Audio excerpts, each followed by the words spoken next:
kelas ini.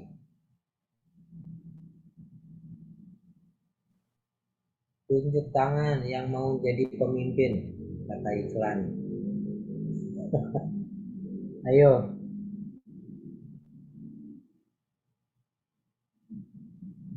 Masa nggak ada yang mau menjadi pemimpin ini?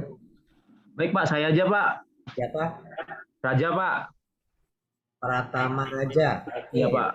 Terima kasih Raja. Nanti Anda tolong share nomor HP-nya ya.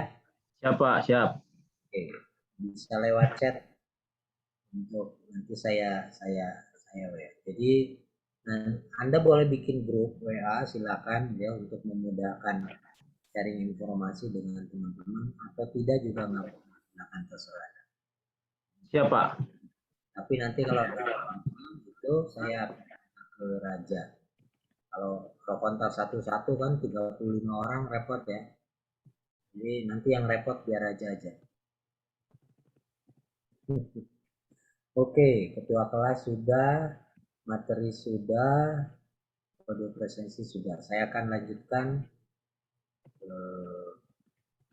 bahan. Ini sudah. Kemudian, nah ini referensi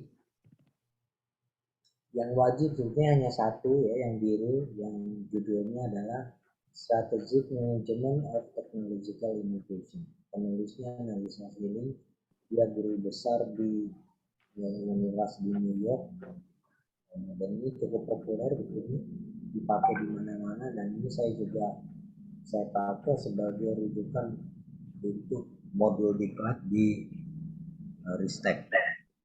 Sekarang jadi Green. Kita dalam waktu yang akan datang melakukan training lagi untuk orang-orang Green. Oke, yang kelas ini nanti bersama Profesor di paruh kedua.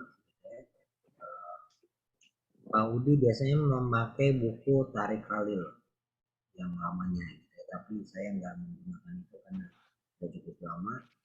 Kalau Profesor Maudi Eri menggunakan yang tengah, yang Management of Technology and Innovation in Japan.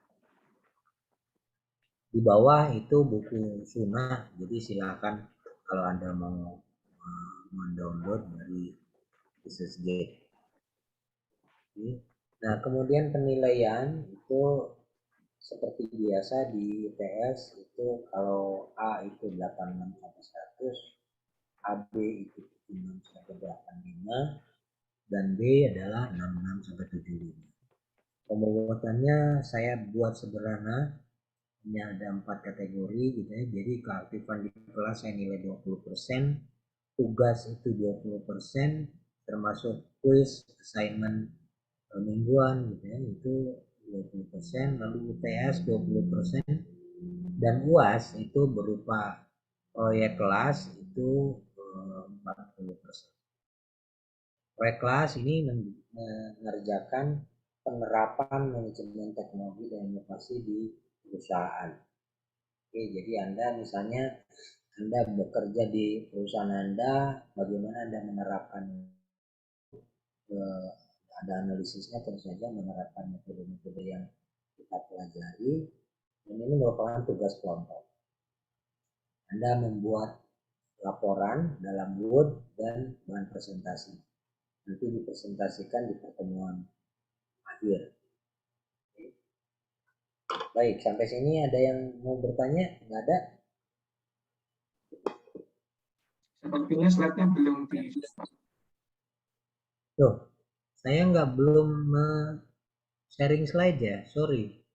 Tadi karena udah stop sharing ya. Oke, saya ulangi kalau gitu. Dari yang halaman ini tadi ya, jadi oke. Jadi yang wajib itu yang Strategic Management of Technological Innovation.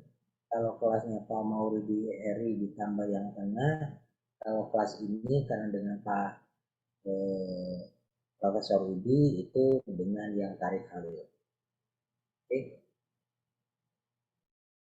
Nah, penilaiannya seperti ini. Nilai A itu 86 sampai 100 dan seterusnya. Saya kira di kelas Anda semester pertama demikian. Saya sangat jarang memberikan B ke bawah ya. Tapi tugasnya saja tidak mudah gitu. Jadi kalau Anda kerja keras, kerja cerdas, insya Allah Anda dapat AB. Kalau yang dapat B atau apalagi ke bawah itu yang keterlaluan. Jadi, jangan bangga di kelas saya Anda dapat B. Oke, baik. Bobotnya 20% keaktifan kelas. Jadi Anda aktif bertanya ataupun berkomentar tentang topik yang kita diskusikan. Sekalian melatih kemampuan Anda berkomunikasi. Kemudian tugas persen termasuk quiz, saingan dan sebagainya. UTS 20%. UTS itu kemungkinan besar dalam bentuk artikel review atau jurnal review. Lalu UAS itu dalam bentuk kelas project. Ya, proyek kelas itu Anda harus membuat laporan dan presentasi tentang penerapan MTI di sebuah perusahaan. Boleh memilih perusahaan yang di mana Anda kerja sekarang.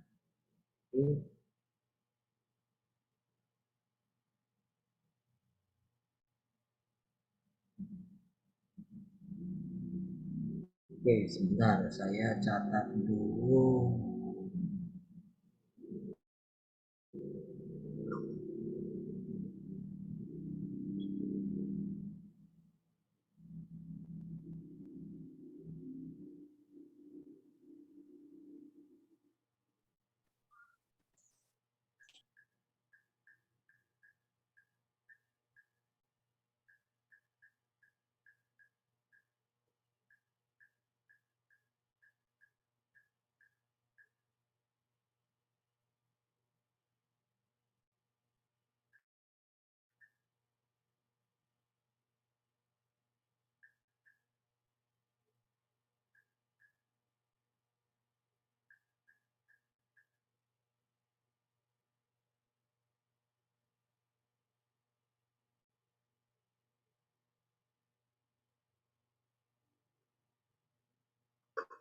Oke, baik. Sampai sini ada yang mau bertanya?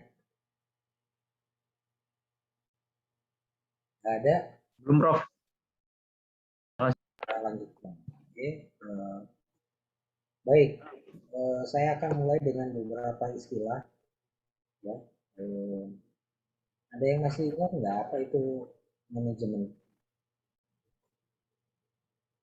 Anda kan rumpunnya manajemen ya. Apapun background S1 Anda, sekarang itu ilmu Anda itu adalah ilmu manajemen. Jadi tentu saja harus tahu apa itu manajemen. Raise your hand. Aditya. Manajemen itu sebuah sistem yang didesain, di-planning untuk menjalankan suatu operasi. Oke.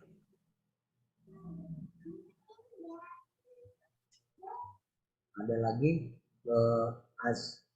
Aznofri. Ya Pak, manajemen adalah satu proses pengaturan di dalam organisasi yang bertujuan untuk membuat proses yang lebih efektif dan efisien, Pak. Oke. Oke, Ferry Dina Arumi. Manajemen menurut saya suatu Kurang keras proses. Suaranya. Kerasan dikit. Oke. Halo, sudah terdengar ya Pak ya? Halo, sudah terdengar? Terdengar tapi sayup-sayup. Kalau seperti ini sudah terdengar Pak? Nah, oke, lumayan. Jadi manajemen menurut saya yaitu suatu sistem untuk mengatur, mengelola suatu aktivitas untuk mencapai tujuan tertentu. Kalau bisa, kalau mendefinisikan itu jangan mengulang kata ya. Manajemen kan mengelola ya. Tapi nggak apa-apa. Oh, iya. Esensinya tertangkap. Sugeng Riyadi. Ya, izin menjawab Pak. Jadi manajemen itu serangkaian proses di mana di dalamnya ada sumber daya yang dimanfaatkan tujuannya adalah untuk mencapai tujuan dari organisasi tersebut. Itu Pak. Oke. Pratama Raja. Terima kasih dok. Mohon izin menjawab. Menurut saya manajemen itu sih seni ya dok ya. Seni untuk suatu organisasi atau perusahaan, bisa juga kelompok gitu, untuk menyelesaikan sesuatu atau ada masalah, entah itu goal, entah itu apa namanya, target-target yang ada secara efektif, seperti itu dok. Raja, S1. Siap dok, maaf. S1 Anda apa? Teknik kimia dok, chemical engineering. Oh, chemical engineering. Oke. Kita maklumi ya, karena dia ini kan teknik kimia. Jadi baru belajar tentang manajemen. Tapi bagus. Siap dok. Berikutnya Lukman Fadilah. Ya, baik dok. Manajemen itu adalah serangkaian proses PDCA, planning, do, check, action dalam mencapai sasaran sebuah korporasi atau perusahaan, dokter. Oke. Aswin. Baik, mohon izin Pak. Manajemen adalah suatu proses untuk merencanakan, mengorganisir, mengarahkan, dan mengkontrol, mengawasi Pak. Oke. Adib Muhammad Fisoka. Kalau menurut saya manajemen itu adalah Sudah keras Adib suaranya. Halo Pak, sudah terdengar Pak? Nah, sudah. Ya, kalau menurut saya manajemen adalah suatu proses untuk menciptakan kondisi, proses, individu ataupun kelompok untuk mencapai tujuan dengan lebih efisien, Pak. Oke. Praf TV. Namanya betul Praf TV ya, bukan Pratiwi ya? Ini Pak, pakai F Pak, biar beda Pak. Biar susah ya. Oke, silakan apa menurut Anda?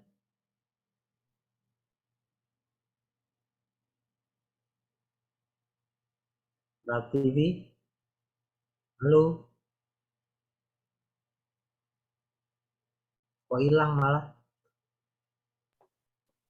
Mungkin sinyal dok. Oh, oke. Sambil nunggu dia sinyalnya balik. Rijalul Fikri. Ya Pak, terima kasih atas kesempatannya. Jadi manajemen kalau menurut saya adalah upaya untuk mencapai suatu goal atau tujuan dengan cara mengatur atau mengendalikan berbagai aspek, apakah itu human atau SDM atau juga sebuah sistem dan juga teknologi dan hal lainnya untuk mencapai sebuah tujuan organisasi atau perusahaan, Pak. Terima kasih. Oke, baik. Saya kira sudah cukup banyak ya. Jadi semuanya mengandung elemen-elemen yang biasanya dipahami sebagai manajemen. Jadi di sini sebenarnya cukup banyak definisi tentang manajemen dari banyak orang, ya, termasuk dari Frederick Winston Taylor, si bapak manajemen. Kemudian Peter Drucker, Elkins dan sebagainya, nanti Anda baca sendiri. Oke, teknologi sekarang. Kita akan belajar manajemen teknologi dan apa sih menurut Anda teknologi?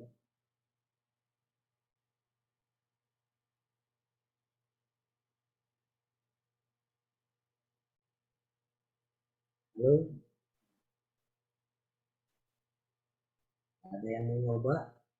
Busro Punjung Sasmito. Pak Kakang. Menurut saya teknologi adalah suatu sistem yang membantu kinerja organisasi atau manajemen atau yang lain yang bersifat digital, Pak ya, bersifat digital atau berhubungan dengan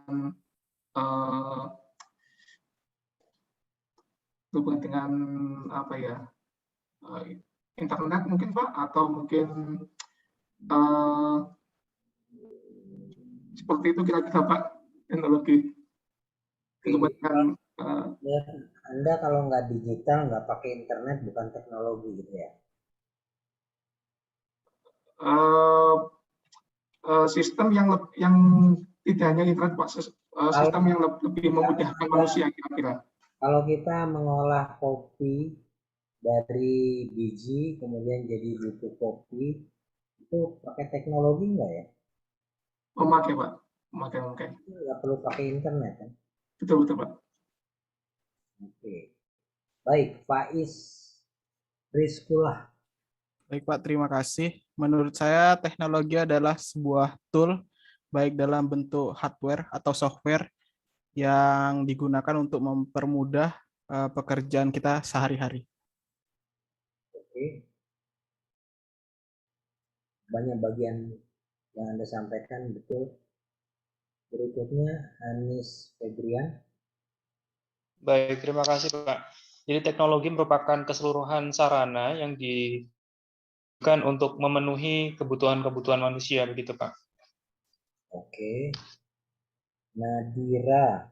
Baik Pak, menurut saya teknologi itu merupakan alat atau bisa juga berupa metode ilmiah yang bertujuan untuk mempermudah kehidupan ataupun aktivitas manusia. Oke. Farid. Ya Pak, menurut saya kalau untuk teknologi ini adalah implementasi dari suatu ilmu pengetahuan yang bertujuan untuk menunjang kehidupan sehari-hari. Terima kasih Pak.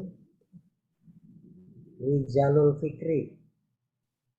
Pak, teknologi kalau menurut saya adalah sebuah ide atau inovasi yang diimplementasikan bertujuan untuk membantu memudahkan sebuah tindakan untuk mencapai sebuah tujuan, Pak. Terima kasih. Baik, kalau bukan inovasi nggak teknologi? Kalau bukan, maksudnya Pak? Tadi kan karena menurut saya teknologi adalah sebuah ide atau inovasi yang diciptakan, Pak. Jadi apapun itu, misalkan kayak plastik itu juga sebenarnya adalah sebuah teknologi, tapi nanti kan pasti akan ada pengembangannya, apakah plastik itu dijadikan lemari, dijadikan apapun. Jadi ide dasarnya plastik itu adalah, menurut saya itu sebuah teknologi, sudah termasuk teknologi itu sendiri. Oke, jadi kita akan klarifikasi ya. Aznofri. Ya Pak, teknologi adalah alat bantu atau metode dengan menggunakan sains Pak untuk membantu pekerjaan manusia. Oke. Saiful Rizal. Aplikasi dari ilmu pengetahuan Pak, yang tujuannya ya seperti yang teman-teman sebutkan tadi itu harus berguna untuk kehidupan manusia Pak. Harus berguna bagi kehidupan manusia. Adib. Ya Pak, kalau menurut saya teknologi ini adalah hasil dari ilmu pengetahuan dan sains Pak, untuk menciptakan suatu alat ataupun metode yang dapat menyelesaikan suatu masalah. Oke. Raja. Baik Dok, terima kasih. Kalau dilihat dari namanya kan Dok, itu ada manajemen dan teknologi. Jadi saya ini adalah teknologinya. Ya, betul. Oh, yang ditanya teknologinya, Dok? Ya. Oh, teknologi suatu kajian atau yang menciptakan sesuatu, Dok, dari teknik. Yang basicnya adalah teknik, karena kan teknologi basisnya adalah teknik, itu Dok. Terima kasih. Oke. Ardiansyah. Ya Pak, menurut saya teknologi adalah tools yang bisa digunakan untuk mempermudah mencapai tujuan atau suatu pekerjaan, Pak. Oke. Sugeng Riyadi. Teknologi itu cara di mana di dalamnya itu seperti yang disebutkan tadi itu tujuannya adalah mempermudah dan mencari solusi dari masalah seperti itu, Pak. Baik. Oke, jadi teknologi didefinisikan berbeda ya, termasuk oleh Kalil. Karena Kalil ini definisinya banyak dikutip oleh orang dalam research atau kajian-kajian. Menurut dia, teknologi itu adalah seluruh pengetahuan, produk dan proses serta metode atau tools sistem yang dimanfaatkan di dalam penciptaan barang ataupun menyediakan jasa. Teknologi terdiri dari 4 hal: hardware, software, brainware, dan know-how atau infoware. Jadi itu yang menurut dia. Hanya dia mengukur berbagai aspek dari teknologi itu, bagaimana supaya kita bisa memahami lebih baik. Nanti ada formal dari Undang-Undang Nomor 11 2019 tentang Sistem Nasional Ilmu Pengetahuan dan Teknologi. Kita boleh menggunakan itu. Kalau Anda bingung gitu ya, bagaimana cara saya mendefinisikan dengan benar teknologi, inovasi dan sebagainya. Oke, baik.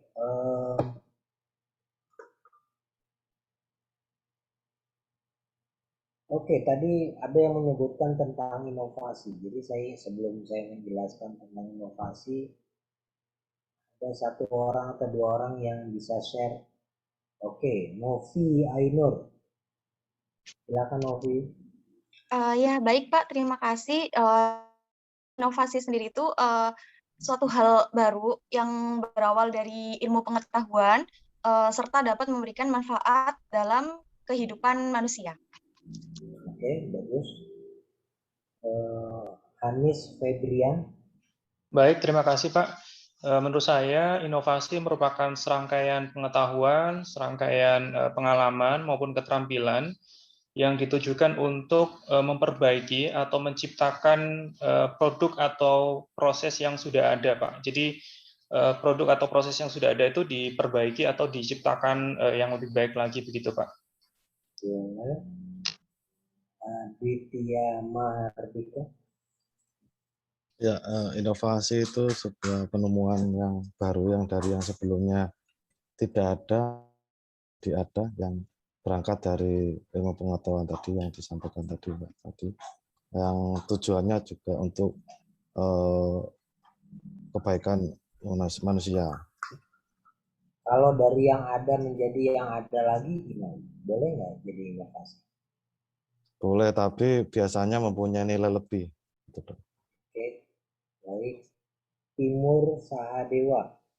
Iya Pak, jadi inovasi itu adalah hal yang baru yang dia berguna bagi manusia dan sudah diimplementasikan, Pak. Oke. Rizka Soumil Ilhami. Menurut saya Pak, inovasi itu bisa berarti proses atau bisa berarti hasil dari sebuah pengembangan pemanfaatan ilmu pengetahuan, Pak.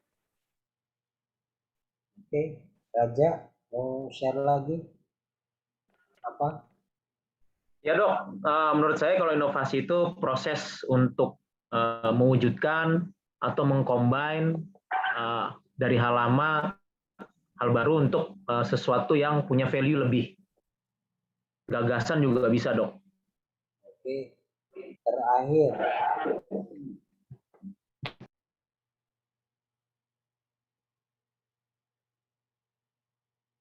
Mas Nofri. Ya Pak, inovasi adalah pemanfaatan atau implementasi ide baru Pak, sehingga bermanfaat bagi manusia.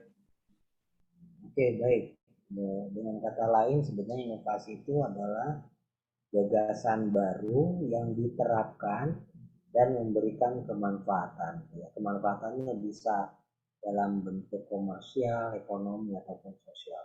Oke, definisi-definisi itu Anda bisa temui dari banyak sumber. Ini contohnya saja ya, ada dari OECD dan sebagainya dengan versi masing-masing. Tapi sekali lagi di Undang-Undang 11 2019 juga ada. Oke. Nah, di Undang-Undang 11 misalnya menyebutkan bahwa teknologi adalah cara, metode, atau proses penerapan dan pemanfaatan berbagai disiplin ilmu pengetahuan yang bermanfaat dalam pemenuhan kebutuhan, kelangsungan, dan peningkatan kualitas kehidupan manusia.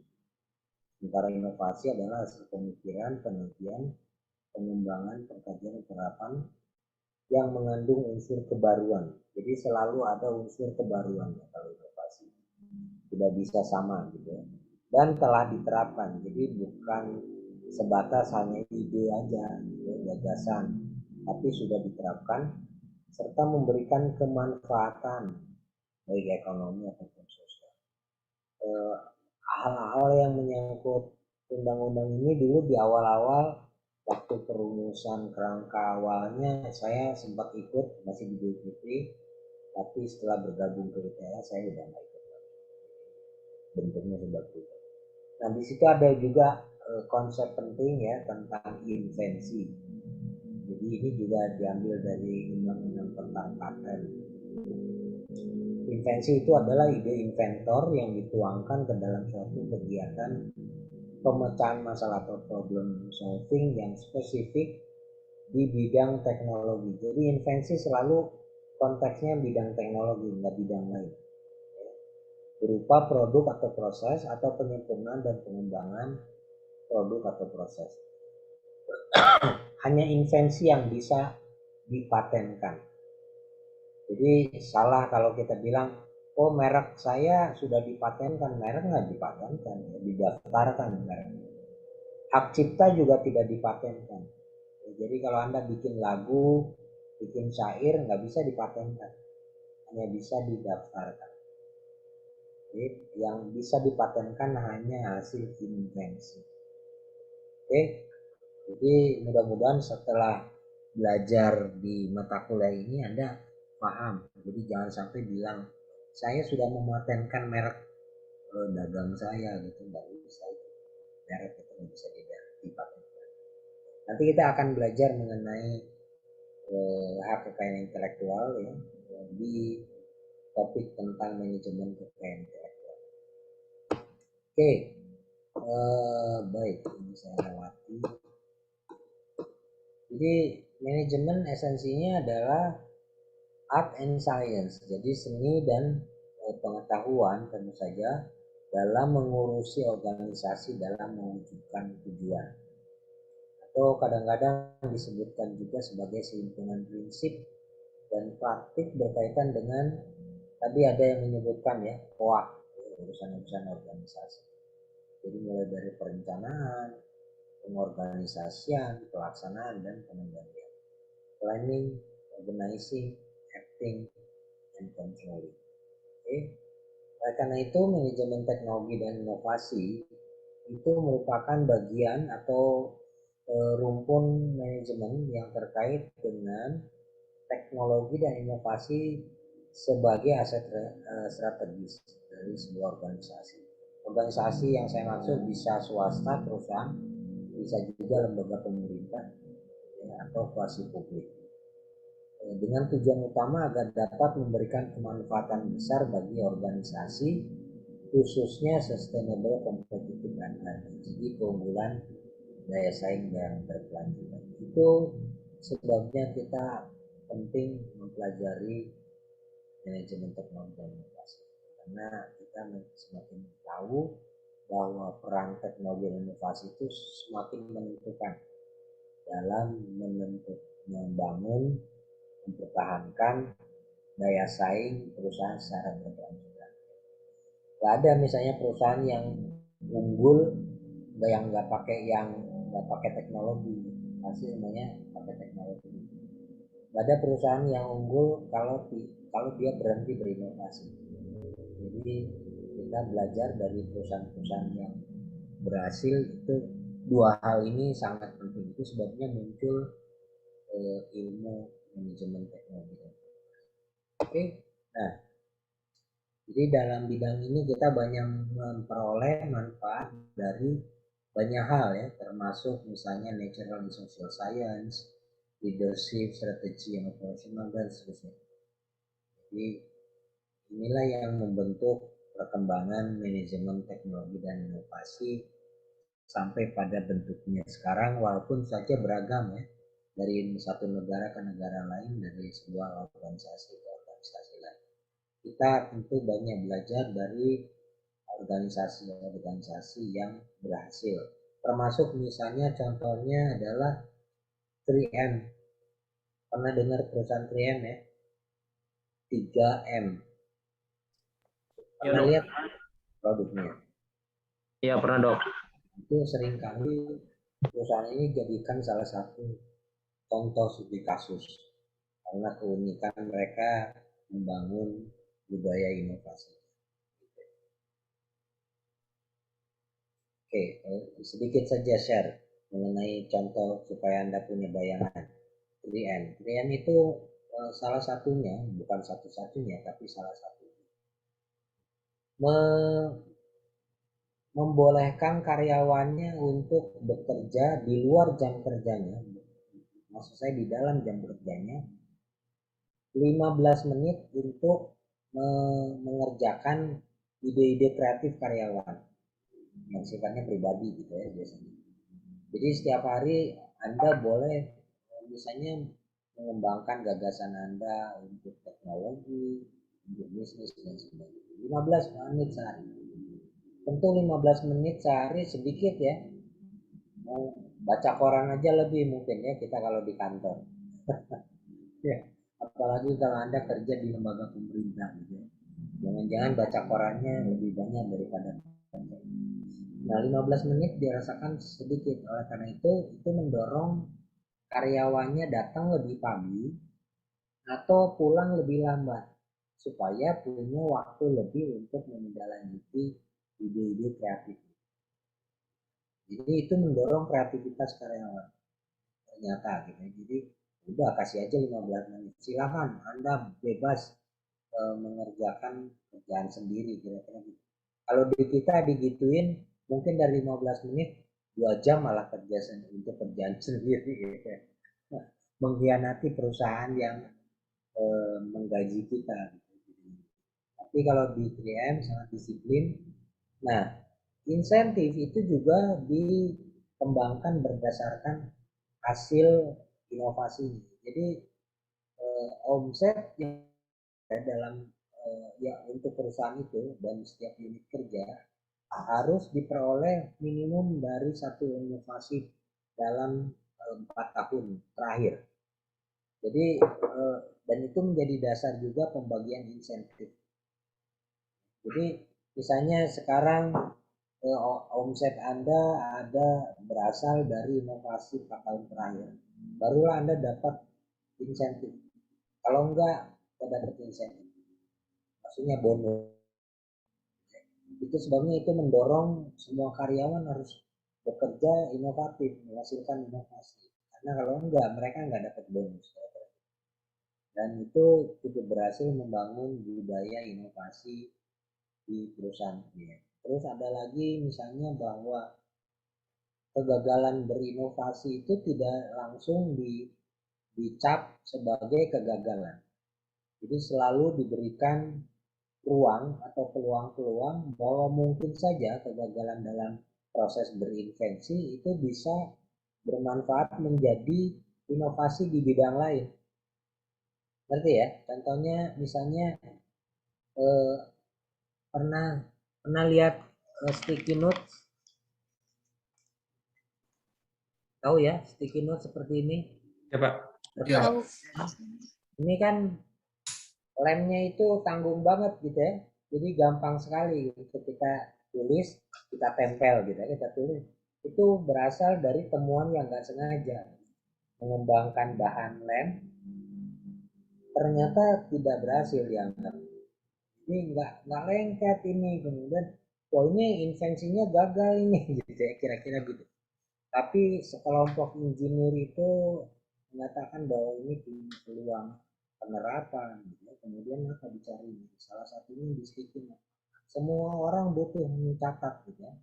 Di kulkas, di meja, di tanggal, di pinggir tempat kerjanya, gitu. Dan itu bisa dimanfaatkan.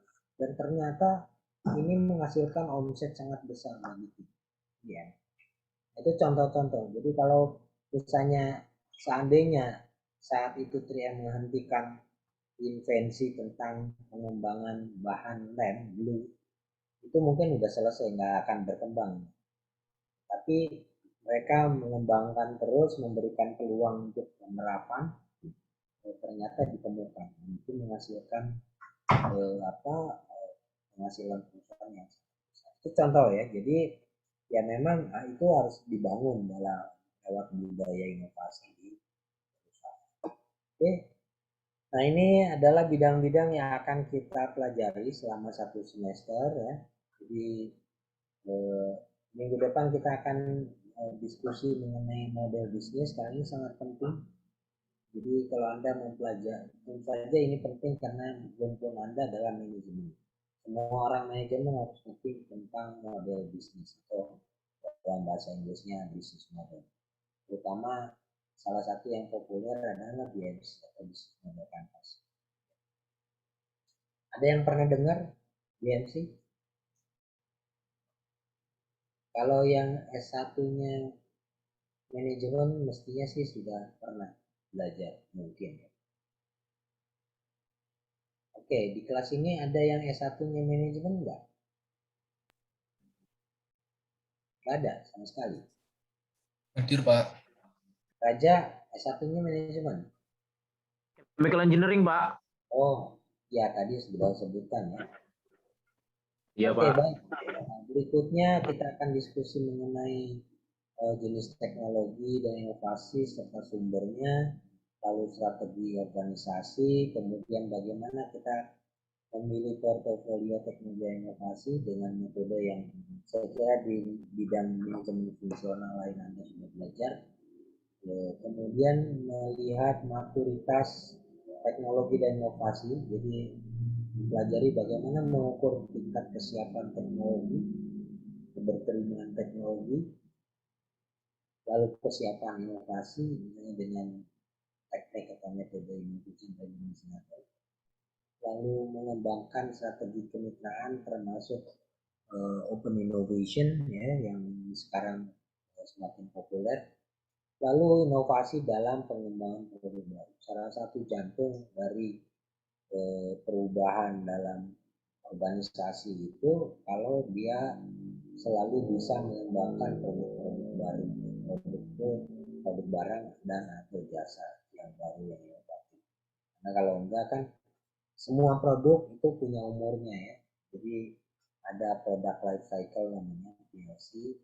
Jadi tentu saja kalau tidak berubah akan sulit kita bisa bersaing dengan dinamika perubahan yang ada di dalam industri tersebut oleh kompetitor kita. Lalu bagaimana kita menerapkan metode road mapping untuk perencanaan teknologi atau komunikasi. Kemudian kita akan belajar mengenai manajemen kekayaan intelektual.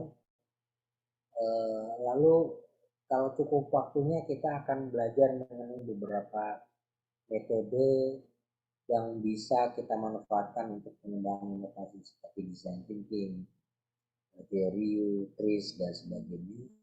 Kalau kita cukup waktu, dan biasanya kita selipkan pembahasan isu kontemporer mengenai MTI, minimum MTI dalam praktik. Jadi bagaimana praktik MTI di dunia. Nah, kita akan mengundang guest lecturer, jadi bicara tamu untuk mendiskusikan hal tersebut. Saya kira mungkin 3 kelas kita akan share tentang pembicara tamu. Kita akan nanti cari waktu yang pas. Baik, oke, kita bicara tentang dinamika teknologi dan inovasi. Jadi mungkin teman-teman sudah pernah mendengar bahwa gelombang perubahan ekonomi ini mengalami periode-periode ya. Jadi mulai dari revolusi industri yang pertama sampai yang sekarang. Pratiwi, ada Prativi. Prativi. Iya, Pak, izin bertanya Pak untuk terkait kesiapan teknologi tadi. Saya barusan beberapa hari lalu baca paper terkait yang digital supply chain karena kebetulan saya penjurusannya di manajemen rantai pasok gitu ya Pak. untuk digital supply chain itu baru bisa diterapkan untuk setiap organisasi setelah ada kesiapan teknologi seperti itu, atau itu adalah dua komponen yang berbeda seperti itu Pak, atau memang sudah menjadi gabungan yang harusnya terintegrasi dalam metode kalau mau menerapkan digital supply chain atau digital transformation dengan kesiapan teknologi tadi kajian? Tentu idealnya kalau itu sudah merupakan integrative supply chain ya, rantai pasok yang terintegrasi, proses manajemennya juga terintegrasi, dan itu membutuhkan dukungan dari teknologi. Artinya kesiapan teknologi akan sangat penting, mulai bagaimana misalnya menangani bahan baku, kemudian di pergudangannya, ya logistik, lalu delivery dan sebagainya. Itu pernah dengar dengan vehicle monitoring system nggak, VMS? Yaitu kan ada software untuk melacak misalnya pengiriman barang kita lewat shipping, ya, kapal atau misalnya udara dan sebagainya. Kita tetap bisa melacak. Nah itu software itu dikembangkan untuk tadi melihat bagaimana perpindahan atau perubahan barang yang kita kirim misalnya pada saat tertentu. Nah itu biasanya sebelum diterapkan, dikomersialisasikan, itu dilihat seberapa siap teknologi. Bagaimana kita cara mengukurnya, nanti kita akan belajar di pertemuan ke-4 atau ke-5 gitu. Menggunakan TRL, Technology Readiness Level. Ada softwarenya.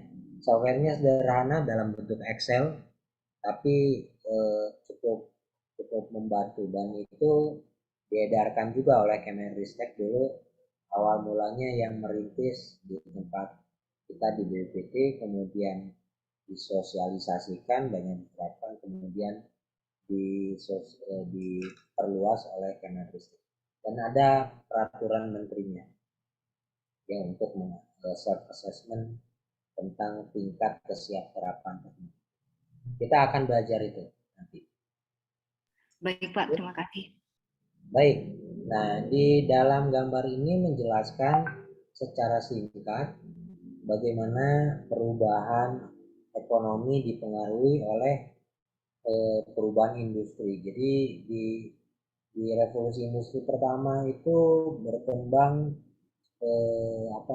iptek-iptek yang menyangkut tentang machining, ya, mekanisasi, teknologi yang menyangkut besi, tekstil dan sebagainya, sehingga berkembanglah revolusi industri pertama yang cirinya adalah mekanisasi awal, mass production berkembang gitu ya.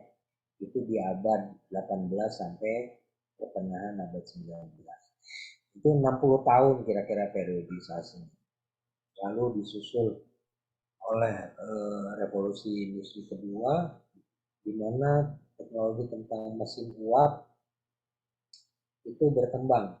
Jadi steam, rail, kereta api dan baja itu berkembang, sehingga industri yang dominan berkembang itu adalah tentang mesin uap dan kereta api.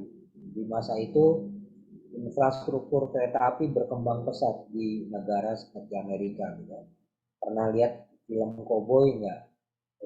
Mereka membangun kereta api, relnya dan sebagainya, dan sebagian besar dulu mendatangkan orang-orang dari Asia, ya, termasuk yang dominan itu adalah dari Tiongkok. Makanya banyak orang-orang Tiongkok itu berkembang di beberapa lokasi pembangunan infrastruktur kereta api dan membangun yang namanya Chinatown, ya, berkembang. Mereka biasanya bergerak di bidang kuliner gitu. Restoran-restoran Chinese itu banyak berkembang. Jadi di Amerika itu di kota-kota besar biasanya ada Chinatown. Nah itu kemudian disusul oleh gelombang industri ketiga, itu berkembang di bidang pembakaran, mesin pembakaran, ya, kemudian electricity dan chemical, ya. Makanya ilmunya raja itu berkembang, teknik kimia, elektro populer gitu berkembang, dan itu berkontribusi atas perkembangannya listrik, heavy engineering, ya termasuk mobil, petrokimia dan sebagainya.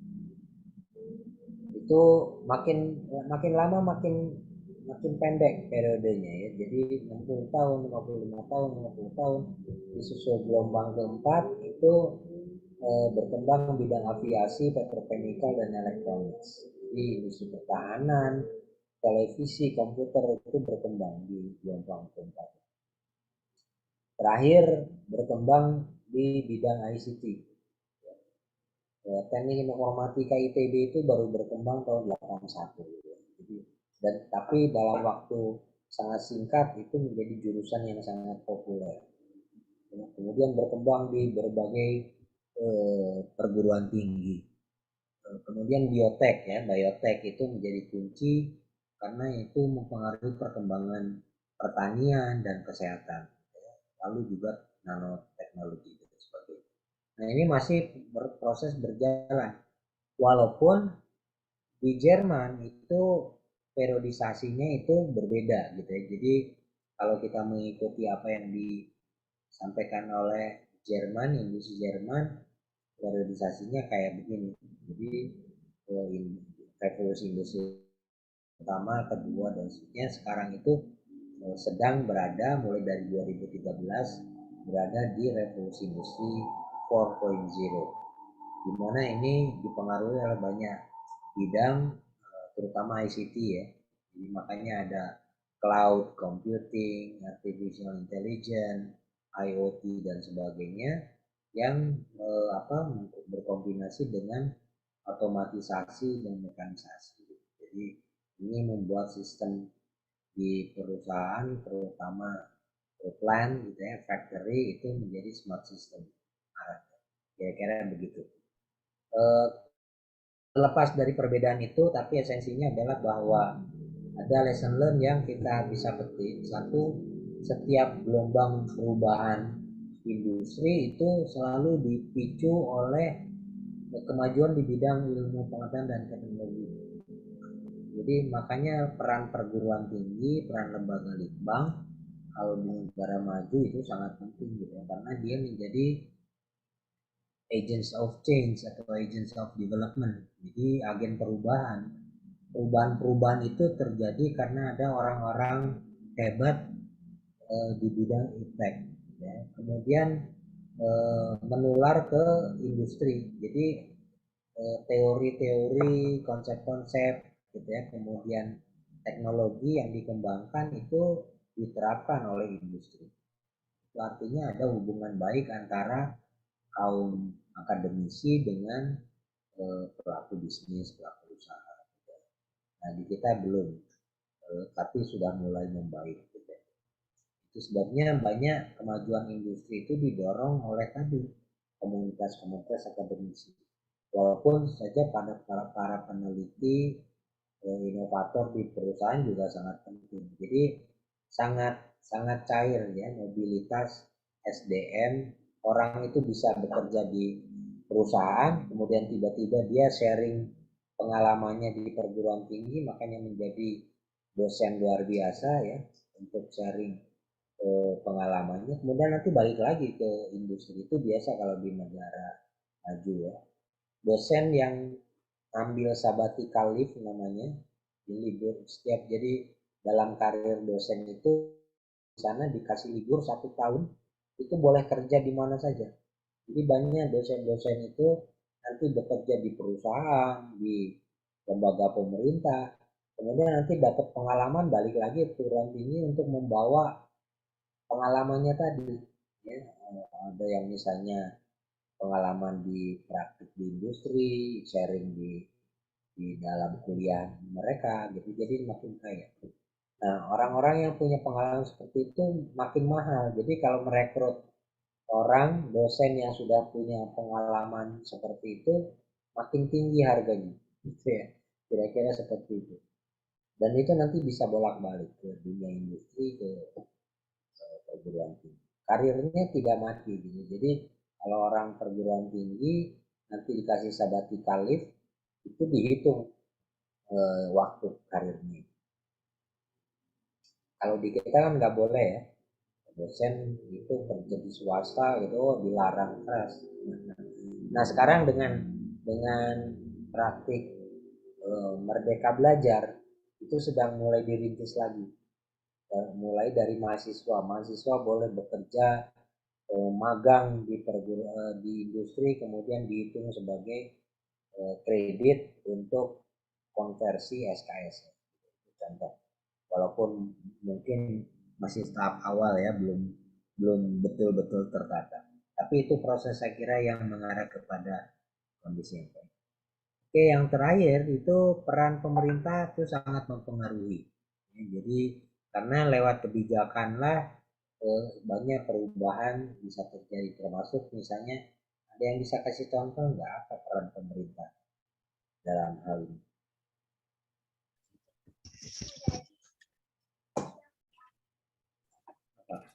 Izin Pak. Ya. Untuk contohnya mungkin terkait kebijakan misalnya terkait dengan mobil listrik misalnya Pak.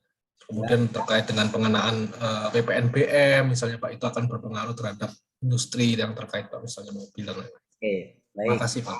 Betul, jadi salah satunya adalah lewat regulasi.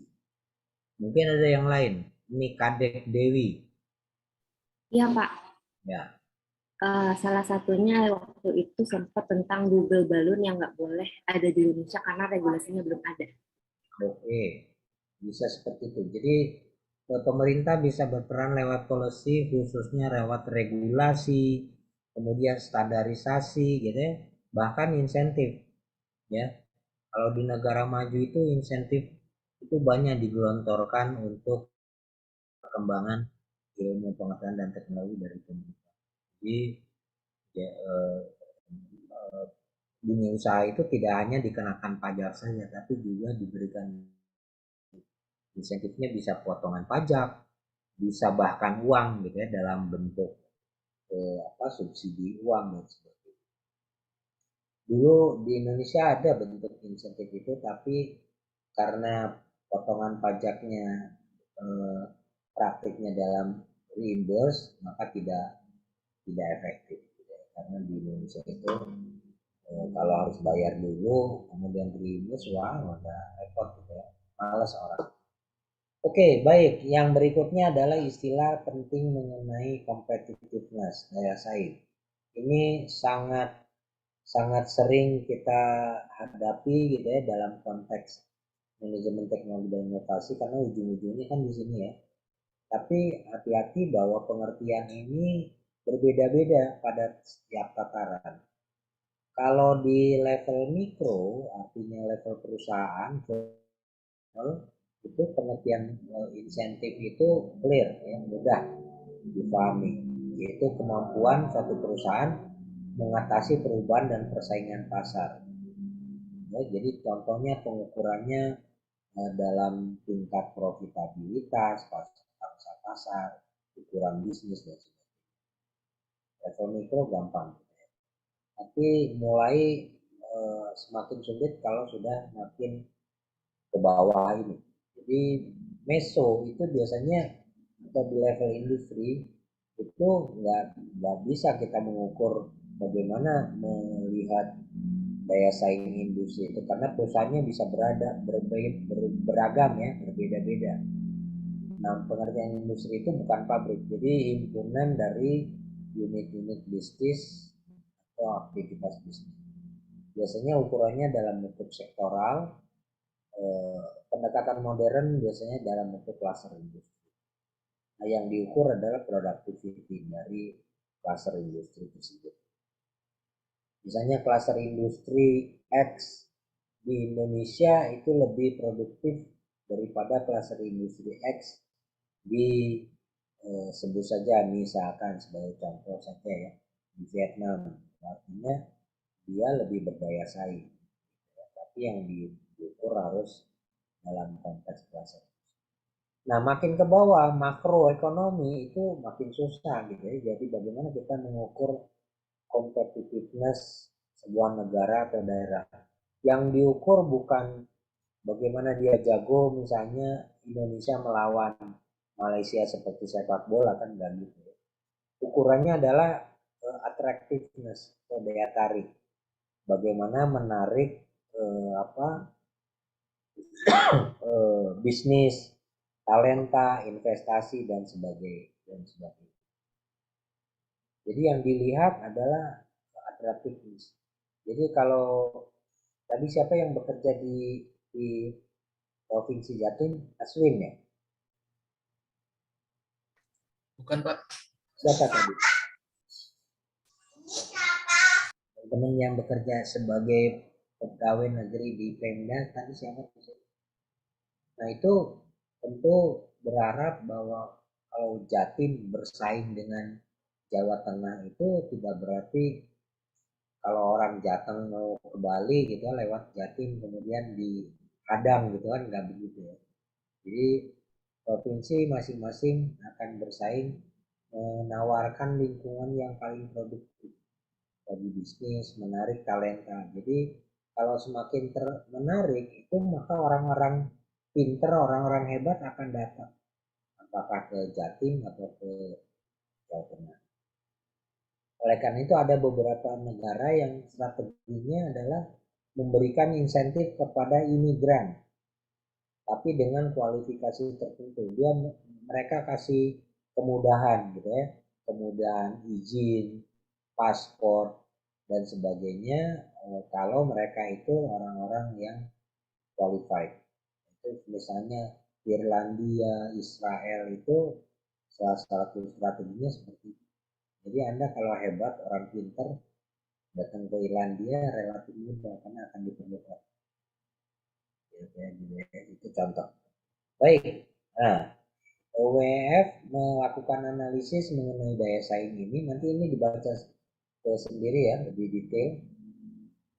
Esensinya menurut mereka, competitiveness itu adalah collection of factors, policies and institution. Jadi himpunan dari faktor kebijakan dan kelembagaan yang menentukan bagaimana negara tersebut berproduksi sehingga menghasilkan produktivitas. Kira-kira yang itu ada produktivitas. Jadi berdasarkan itulah maka WWF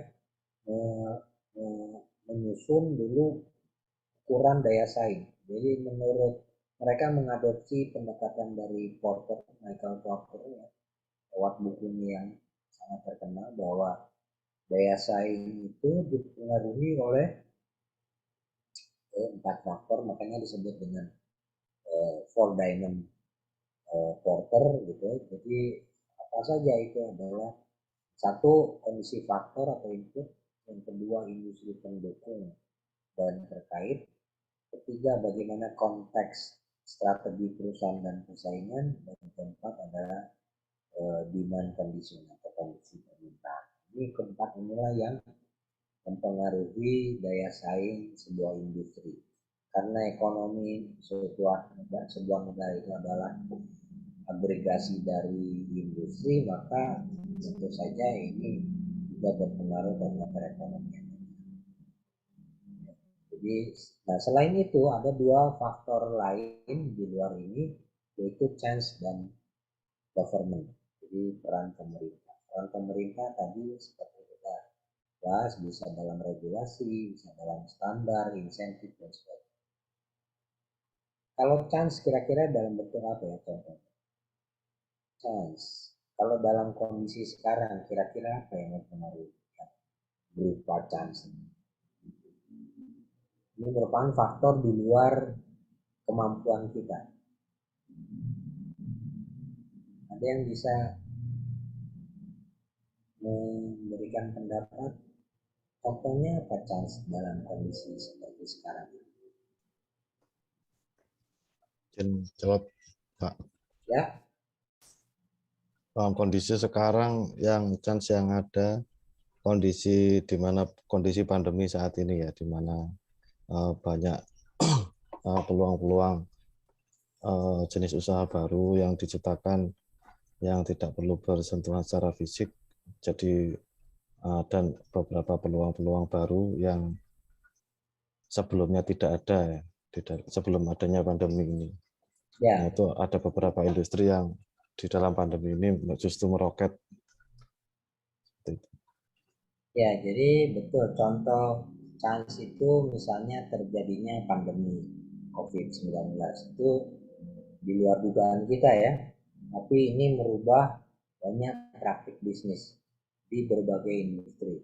Hampir semua sektor dipengaruhi oleh terjadinya pandemi COVID-19 ini. Ada yang positif, ada juga yang sebagian besar negatif. Jadi membuat pertumbuhan ekonomi banyak negara itu contoh. Baik, nah ini contoh kerangka bagaimana WF menyusun indeks daya saing global yang baru ya, nanti dibaca aja. Esensinya ada 3 hal, yaitu kualitas lingkungan, keadaan kelembagaan, dan tingkat kesiapan teknis. Jadi ada 3 kelompok ini, perekonomian itu diukur. Jadi ada ekonomi yang masih sifatnya capital driven. Kita pernah ada di sini, jadi ekonominya hanya dibangun karena kekayaan sumber daya alam. Kita ada masanya. Minyak kita habis ya karena itu tadi semuanya dipakai, diambil, diekspor, dipakai semua. Hutang juga demikian. Sumber daya laut malah sebagian besar dicuri orang. Kemudian berkembang menjadi ekonomi yang efisiensi driven, di mana sudah menggunakan teknologi, memanfaatkan manajemen sehingga nilai tambahnya meningkat. Dan terakhir itu adalah ekonomi yang innovation driven. Kita baru mulai ya, sudah mulai masuk. Sayangnya terhambat oleh pandemi, jadi agak lambat gitu. Mudah-mudahan nggak balik lagi ke efisiensi. Nah, di dalam kelompok ini tentu beda-beda yang sangat penting. Kalau di factor driven itu basic requirement-nya itu adalah institution, infrastruktur, makroekonomi, kemudian pendidikan dasar dan kesehatan. Lalu kalau untuk ekonomi efisiensi driven itu ada faktor lain yang semakin mempengaruhi, yaitu efisiensi enhancer, adalah pendidikan tinggi dan training, kemudian efisiensi pasar termasuk barang labor ya, labor to buruh, tenaga kerja dan keuangan, kemudian kesiapan teknologi dan market size. Biasanya di kelompok ini dulu kita unggul di market size ya, karena penduduk kita banyak. Lalu yang terakhir untuk kelompok innovation driven, faktor yang semakin berperan adalah business sophistication dan innovation. Ini yang makin menentukan sekarang. Kalau kita balik lagi ya, turun kelas lagi itu akan berat. Nah, celakanya untuk naik dari efficiency driven ke innovation driven itu tidak mudah gitu. Itu sebabnya beberapa negara sering disebutnya masuk ke jebakan gitu. Jadi ada yang disebut dengan istilah masuk ke jebakan ekonomi sehingga tidak bisa naik kelas. Jadi ekonominya situ ya, mirip dengan beberapa negara di Amerika Latin gitu ya, yang tidak bisa naik kelas. Yang bisa naik kelas itu contoh yang berhasil adalah kayak Korea Selatan. Itu yang disebut dengan middle income trap. Jadi jebakan negara yang berpenghasilan menengah. Indonesia itu udah menengah atas, tapi dengan pandemi boleh jadi agak turun lagi gitu. Mudah-mudahan tidak terlalu banyak. Oke, nah ini bagaimana cara menghitungnya dengan bobot masing-masing ya. Kalau untuk kelompok factor driven pembobotan seperti ini, efficiency driven berbeda lagi, dan innovation driven juga berbeda. Makin besar bobot yang mempengaruhi di innovation driven atas peran dari business sophistication dan innovation.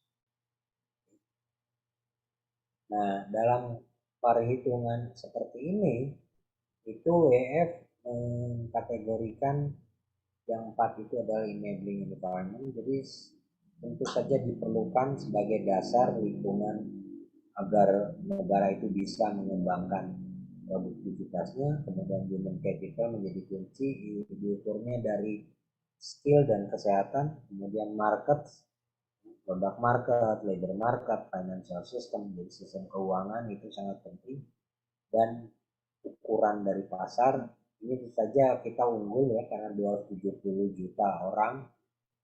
Dan yang terakhir ini yang semakin penting adalah innovation ecosystem, jadi ekosistem inovasi, karena untuk berhasil kita tidak bisa mengabaikan yang B ini, karena dia akan mempengaruhi dinamika bisnis dan kapabilitas inovasi. Dan ukuran-ukuran di WEF, CR itu mulai berubah sejak 2018.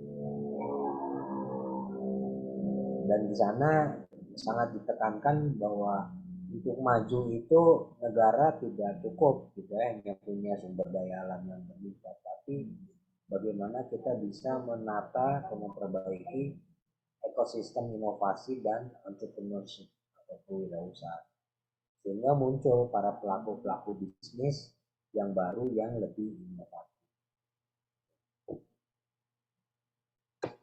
Oke, ini contoh gambaran bagaimana daya saing kita.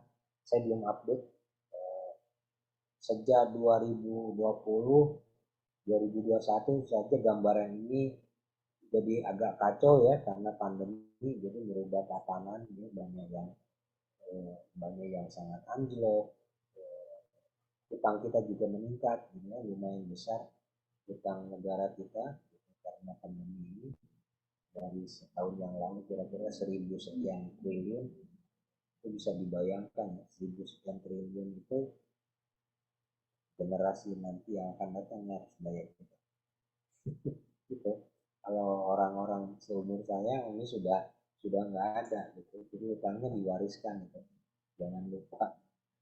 Oke, ini nanti dipelajari ya bagaimana perkembangan negara kita dan apa yang harus diperbaiki supaya Anda paham gambaran makronya kira-kira gitu ya, sehingga bisa mengambil peran yang baik di dalam mengembangkan atau menerapkan manajemen komunikasi. Terakhir, menurut Porter itu sebenarnya sebuah negara kalau ingin meningkatkan kesejahteraan atau kemakmurannya, maka kuncinya adalah meningkatkan produktiviti, karena itulah yang menjadi ukuran daya saing. Dan caranya adalah tentu meningkatkan kapasitas inovatif. Jadi ya nggak ada cara lain gitu. Jadi kita nggak mungkin kan menghabiskan sumber daya alam, pasti akan habis gitu ya. Kecuali sinar matahari gitu ya, nggak akan habis gitu ya sampai kiamat gitu ya. Tapi kalau seperti kayu dan sebagainya itu kalau hanya diambilin gitu ya, itu akan habis. Sama seperti misalnya energi fosil gitu ya, jadi minyak kita kan udah habis sekarang. Oke, itu gambaran juga bagaimana negara-negara yang inovatif gitu ya, mereka semuanya punya kapabilitas inovasi yang sangat tinggi dan mereka sangat inovatif gitu. Oke. Baik, nah sedikit sebelum menutup, jadi kita juga belajar bahwa ketika mengembangkan teknologi itu tidak serta-merta bisa langsung bermanfaat, karena masyarakat ketika ingin mengadopsi ada banyak pertimbangan. Nah, Everett Rogers ini menariknya karena Everett Rogers ini bukan teknolog, tapi justru dia sosiolog yang mempelajari bagaimana inovasi berkembang dan dimanfaatkan di dalam masyarakat. Itu dari hasil risetnya dia menyampaikan bahwa faktor utama yang mempengaruhi tingkat adopsi inovasi itu ada 5, dan satu persepsi tentang atribut inovasi itu sendiri.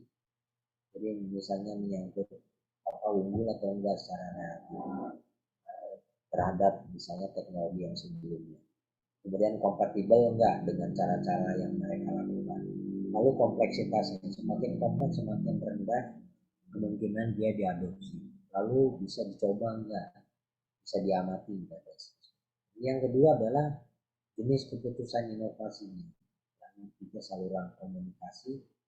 Jadi itu sebabnya contohnya misalnya gini, dulu kenapa waktu zaman Orde Baru swasembada pangan itu berhasil?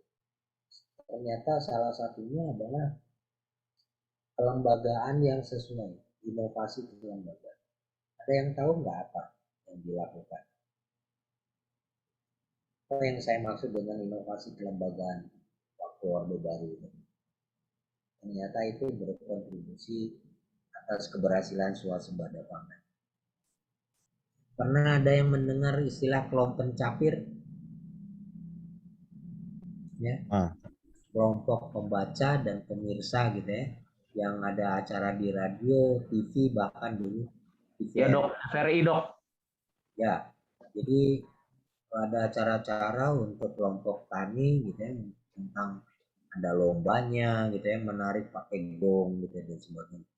Itu salah satu bentuk kelembagaan yang ternyata diterima oleh masyarakat tani kita.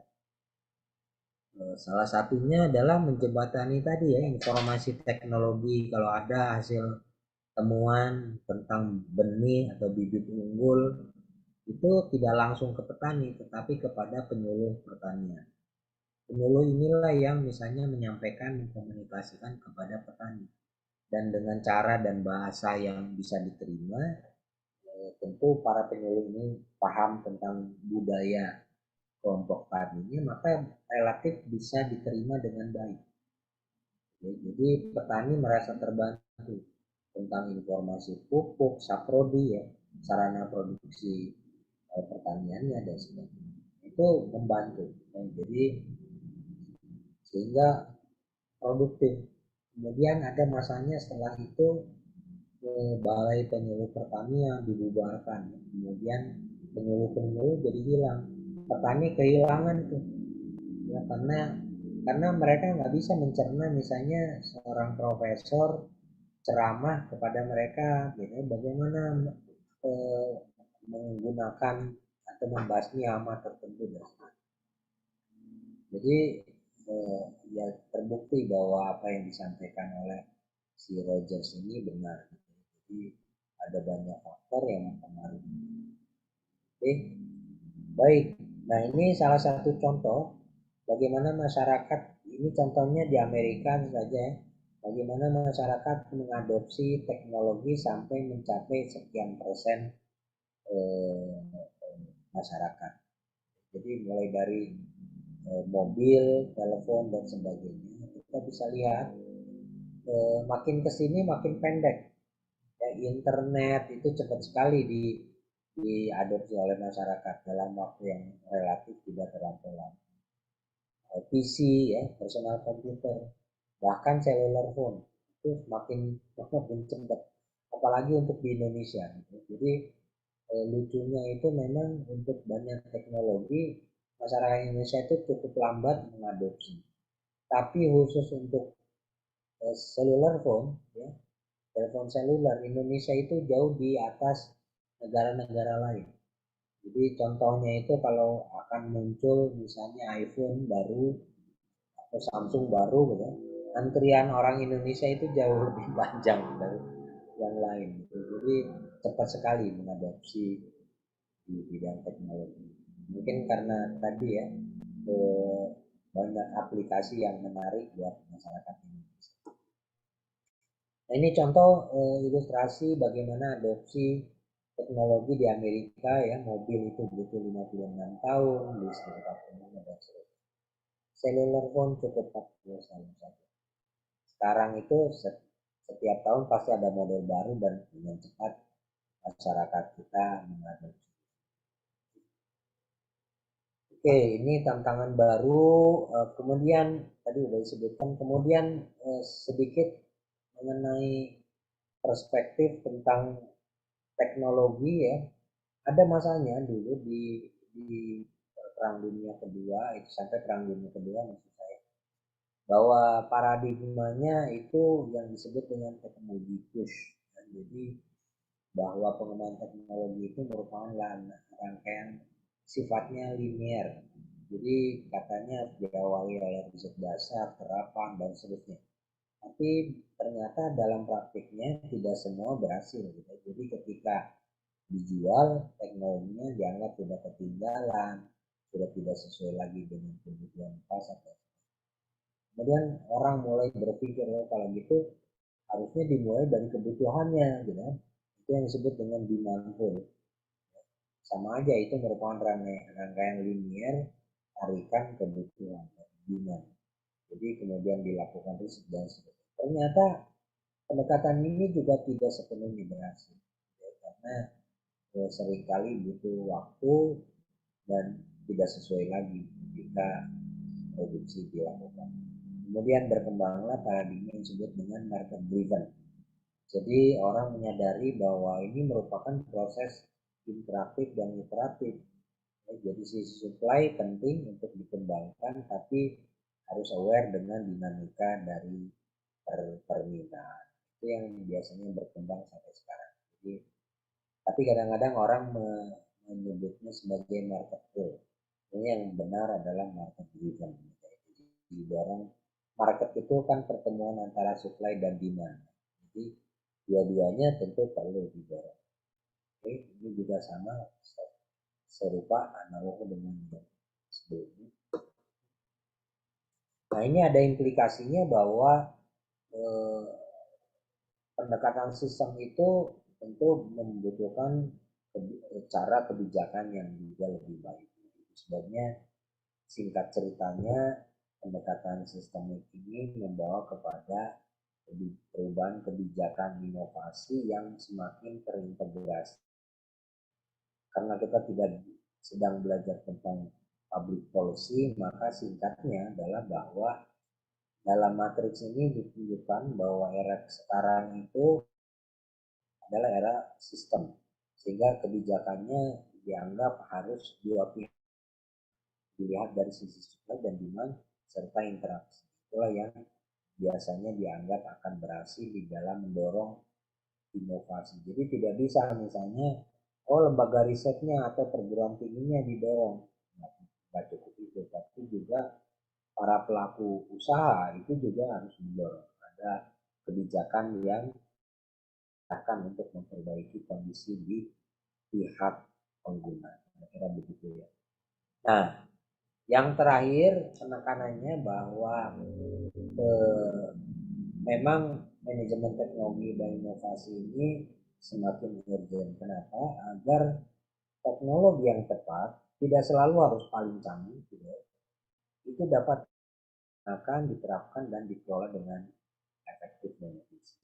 Yang kedua, agar ide-ide segar yang kreatif, inovatif itu terus mengalir secepat mungkin di perusahaan. Jadi makanya hampir semua perusahaan modern itu mendorong berkembangnya gagasan-gagasan kreatif. Jadi banyak perusahaan mengembangkan strategi yang berbeda. Ya. Ada yang misalnya merekrut anak-anak muda untuk mengembangkan gagasan-gagasan out of the box gitu dan sebagainya. Tapi tentu saja ide-ide tersebut harus disusun dengan baik, dengan sistematis. Sebab kalau enggak, itu bisa menjadi burden atau beban bagi perusahaan, gitu ya. Bahkan bisa menghambat proses produktivitas di perusahaan sendiri kalau ini enggak ditata dengan baik. Sebentar-sebentar misalnya bisnis proses dirubah, sebentar-sebentar produk dirubah dan sebagainya. Wah, akan rumit bagi manajemen di perusahaan. Yang berikutnya adalah inovasi harus dijalankan secara sistematis, efisien, dan berkelanjutan. Sehingga ini memerlukan sistem untuk mengatur ide-ide itu lebih terstruktur. Karena itu, teknologi dan inovasi itu semakin penting dalam rangka memperbesar peluang keberhasilan dari teknologi dan inovasi dalam mewujudkan mewujudkan tujuan organisasi. Jadi itulah esensinya kenapa kita perlu belajar manajemen teknologi dan inovasi dalam. Dan ini termasuk rumpun ilmu Anda itu termasuk rumpun yang sedang sangat populer ya. Beberapa perguruan tinggi mulai mengembangkan departemen atau paling tidak prodi ini, dan saya kira belum terlalu banyak.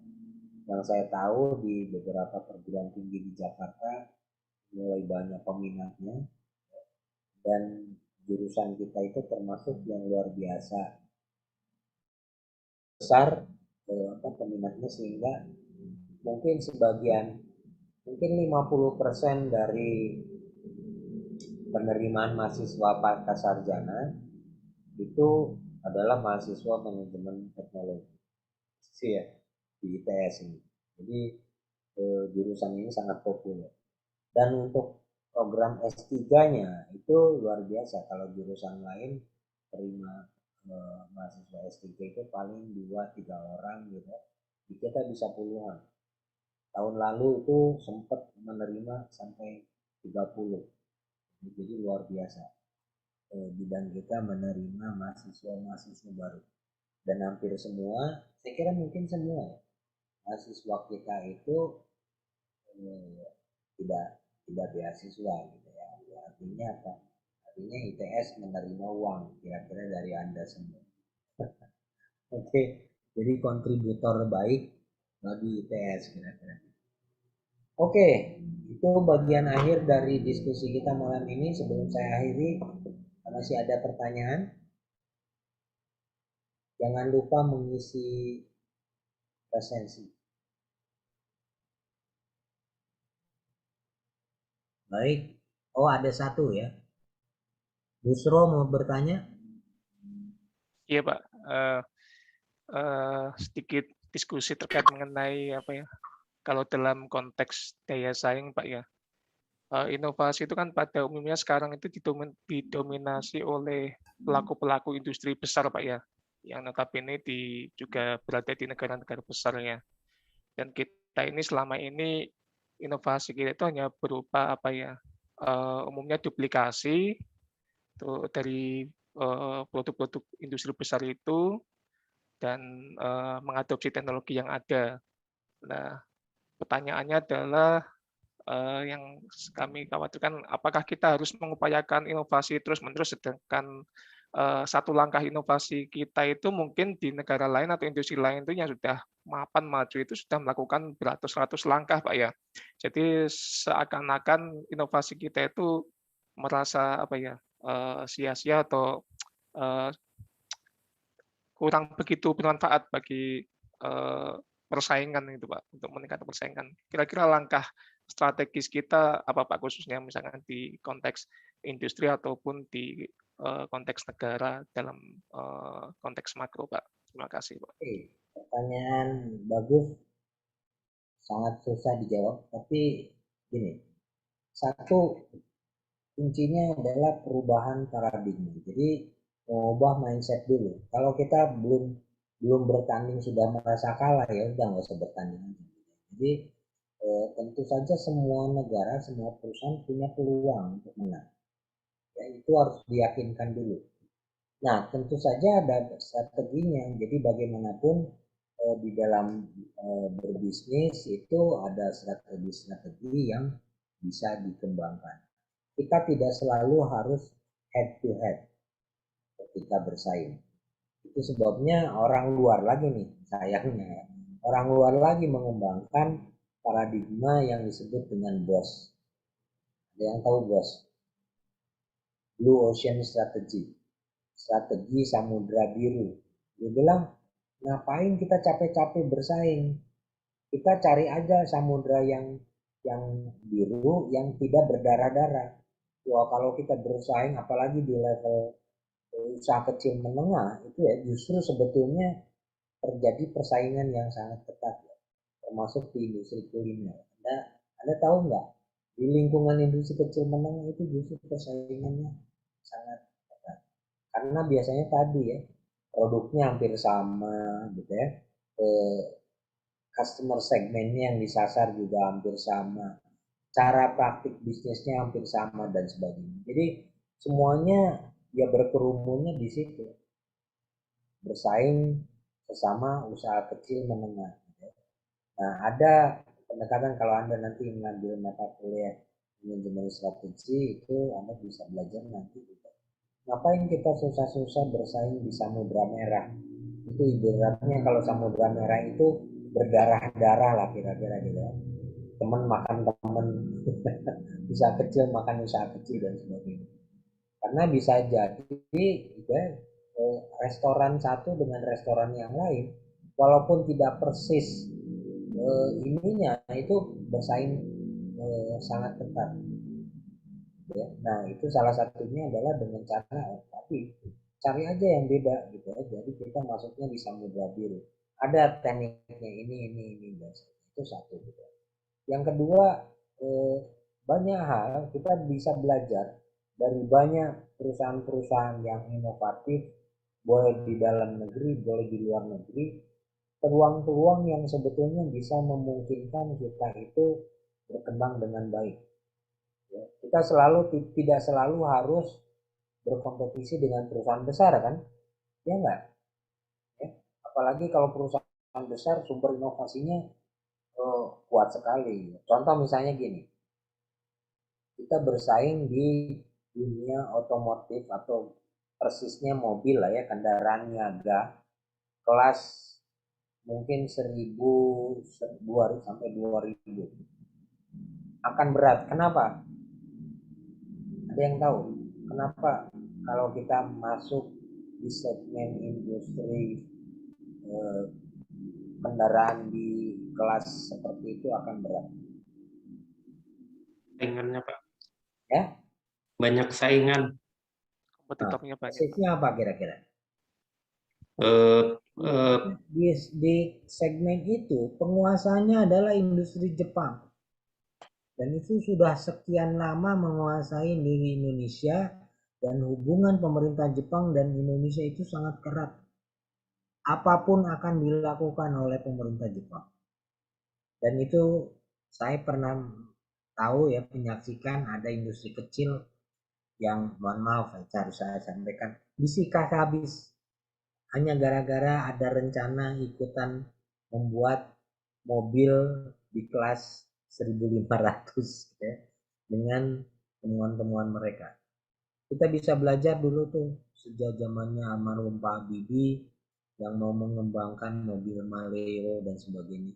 Teknologinya udah ada gitu ya, udah ada timnya, desainer dan sebagainya. Kita tahu juga pernah ada rencana Timor gitu ya, dan sebagainya, nggak berhasil.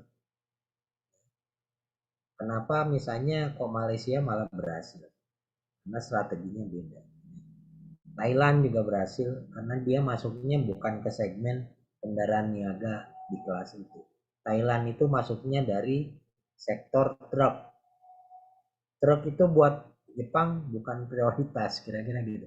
Makanya industri otomotifnya Thailand jauh lebih berkembang dari Indonesia. Itu contoh-contoh. Jadi kalau kita head to head inginnya gitu ya dengan lawan yang sudah sangat established, apalagi kita sangat bergantung pinjamannya dari Jepang gitu ya akan berat. Kira-kira begitu. Nah, carilah misalnya segmen-segmen yang tidak harus head to head. Yang ketiga ada bukan peribahasa ya. Istilah yang katanya dulu disampaikan oleh Ki Hajar Dewantoro. Jadi bahasa Jawanya niteni, niroake, kemudian apa ya N ketiganya. Yang kira-kira bahasa Indonesia itu ATM, amati, tiru, modifikasi. Kita tidak harus langsung mengembangkan sesuatu yang sama sekali baru. Belajar dari Cina gitu ya. Cina itu nggak langsung mengembangkan sama sekali baru. Dia itu menjiplak. Makanya dia dulu pernah termasuk negara penjiplak nomor 1. Dan dimusuhi oleh negara-negara maju, di ban oleh WTO ya, World Trade Organization, karena banyak melanggar HKI itu. Mereka masa bodoh gitu ya. Jadi mereka melanggar nggak apa-apa. Karena market dalam negerinya sangat besar. Dan mereka belajar menjiplak teknologi nggak tanggung-tanggung. Tapi setelah mereka bisa sendiri, sekarang barulah masuk WTO. saya sekarang sudah siap masuk WTO gitu. Siapa yang tidak kesel ya? Amerika aja kesel gitu ya, karena banyak asal teknologinya dari Amerika dijiplak, dipelajari, tapi sekarang yang Cina udah bisa memproduksi sendiri. Itu contoh-contoh ya. Tapi kalau kita itu kan senengannya Spanyol ya. Tahu Spanyol? Separuh nyolong. Nyolong sih gitu. Tapi kalau ketahuan dimarahin gitu ya. Bikin apa namanya operasi untuk menyelamatkan muka kita. Nanti kalau ini pembajakan dilakukan itu banyak itu di daerah Glodok itu software dan sebagainya itu kan nyolong semua gitu ya. Tapi kalau nggak diawasi gitu ya berjalan. Tapi tidak berkembang kemampuan kita untuk meniru, mengimitasi teknologi, kemudian memodifikasinya nggak berkembang karena tadi setengah-setengah. Padahal banyak sekali kajian menunjukkan bahwa FDI, Foreign Direct Investment, itu tidak otomatis menjadi sarana transfer teknologi. Transfer teknologi itu menurut sebagian orang itu harus dicuri gitu. Jadi itu yang dilakukan oleh Cina. Jadi makanya mereka maju sekali. Demikian juga Vietnam. Itu kira-kira ya, saya tahu tidak menjawab sepenuhnya, tetapi kira-kira begitulah visi-visi.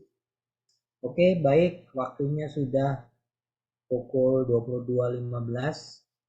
Kita akhiri dulu, kita akan sambung minggu depan ya. Jangan lupa isi resensi. Coba saya cek dulu, mudah-mudahan semuanya. Ini total 30 berapa teman-teman di kelas ini? 34. 30. Oke, 33 ya, berarti pas ya. 33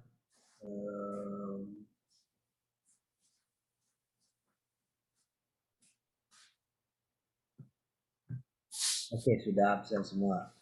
Oke, baik. Kita akhiri ya. Sampai ketemu insya Allah minggu depan. Selamat malam. Assalamualaikum warahmatullahi wabarakatuh. Waalaikumsalam warahmatullahi wabarakatuh. Terima kasih. Terima kasih. Terima kasih, Pak. Terima kasih, Pak.